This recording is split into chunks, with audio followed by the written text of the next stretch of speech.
Nigeria. Muslims murder 11 Christians, one elderly grandmother to death. Welcome to the news, and please subscribe to our channel. Please, to get more updates from us, click on the notification button. Brutal reports of Christian persecution have become so routine that the West, including the mainstream churches, ignore them.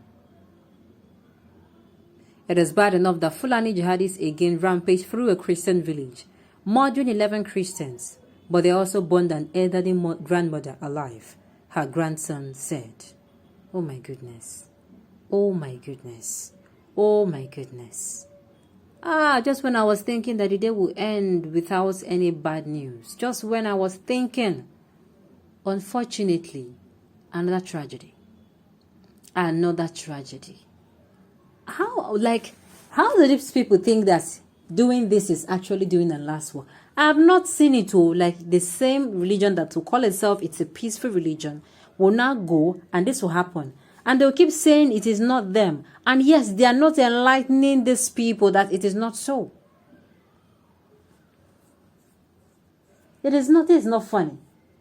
This is not funny. You know when I keep saying that at the end of the day, one news that makes it, for every news that makes it to the media, there are 5 that are purposely swept under the carpet. This is one of those news. The news and details, please stay with us. Her grandson said, Grandma's blood will surely rise and speak against her killers and their sponsors. It does. Yet, there are few who advocate for the victims. It is popular in the West to highlight Islamophobia as a means to ignore the bitter truth of human suffering that is being inflicted upon infidels by rampaging jihadists. Fulani killed 11 Christians in an attack on village, such as says Morning Star News, January 20, 2022.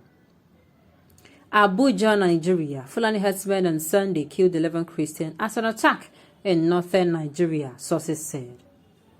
Danjuma Enoch said his grandmother, known as Mama Fide, was burned to death in the attack at 3 a.m. in southern Kaduna State, Common Masara Village, Zakon Kataf County. Grandma was unable to escape when the attack took place because she was very old and blind. Enoch told Morning Star News. While other people scampered to escape, Grandma stayed back in her room, which served as her last safe haven. He said the assailants were Fulani herdsmen and that Fulani have mounted numerous assaults in the area. Grandma was her surviving grandmother and a great-grandmother to many of her younger ones.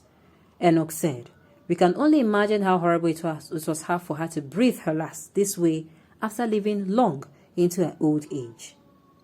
Painful and sad. Grandma's blood will surely rise and speak against her killers and their sponsors. Area resident Moses Zamani Kambai also said the assailants were Fulanis and they burned down many houses. The herdsmen burned down the common Masara community almost completely. Kambai told Morning Star News. So far, 9 corpses have been recovered, including that of Mama Fide, who was burned to death inside her room. Other missing Christian victims are still being sought. Fulani herdsmen attacked several times in January, he said. Some of these evil happenings are underreported, and many don't get reported at all. Kambai said, we call on the government to double its fight against terrorism in those affected communities. Kaduna State spokesperson Adawan said 11 people were killed in the attack. Several others were injured and more than 30 properties were set ablaze. He identified the slain as Elizabeth Ayuba, Veronica Auta, Begedano, Kefas Waje, Promise Jacob, Damaris Estefanus, Hawa Joshua, Dogara Gambo, Lydia Ishaya, Michael Achi, and Gabriel Michael. Troops of the Nigerian Air Force Special Forces who responded to distress calls from the area also fell into an ambush as they mobilized to the scene of the attack. Harwan said. The troops cleared the ambush and reached the general area along with the troops of Operation Safe Haven. Now this is very sad. Muslims think that there is a God, their sick version of what God is like, who actually condones sickening evil behavior such as this. Islam is about as evil as anything could ever be because of this unbelievable sick view it has of what God might be like. Islam produces endless, murderously violent and totally barbaric creatures such as vicious, sadistic, murderers mentioned in this report. If and when Islam finally becomes extinct, the way the old Aztec religion did, it will be one of the happiest days ever for the human race. This is horrible, indeed. Imagine.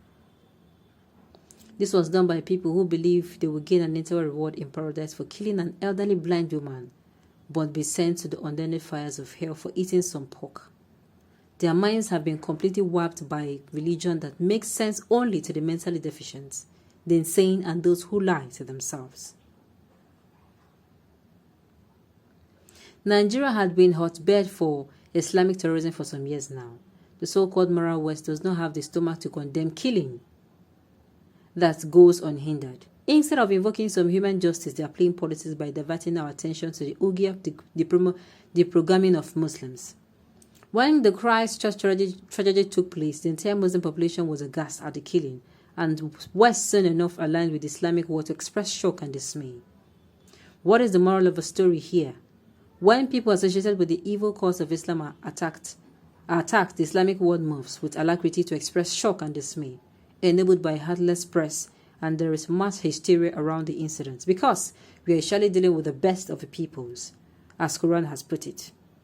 Not to be outdone by the Islamic empires, the allies of the West, we are seen scrambling to come down heavily with an iron hand on anything anti-Islam. That is the world today, and it has been that way for ages. Evil rules. Didn't Jesus warn us against this very same nature of the world? Not only are we dealing with people who think they're the best of the peoples, but these are people who think that all who are outside the religion are the worst of creatures. What happens to the worst of creatures is of little or no concern to these best of peoples. Their most perfect prophets led them to believe that, which is pure evil. I'm telling you, like, how do you even sit down and do this, commit a crime against humanity, and you say religiously why it is okay? Like, how?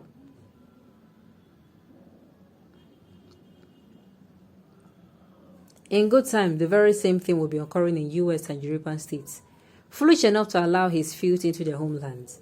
They breed like cockroaches, and for them, murder and chaos are the highest form of religious duty. No, the majority of Muslim rabble would not take part in the killing as progressive, liberal worms so often and loudly crow. One thing is for sure, however, is that they will do nothing to stop the killing and destruction. I am sick to death that my children and their children's children will be forced to deal with this savagery. It's very sad though. This thing is a very, very sad and heartbreaking news. Sincerely, I just hope that one day all this will go and become a memory so blurred.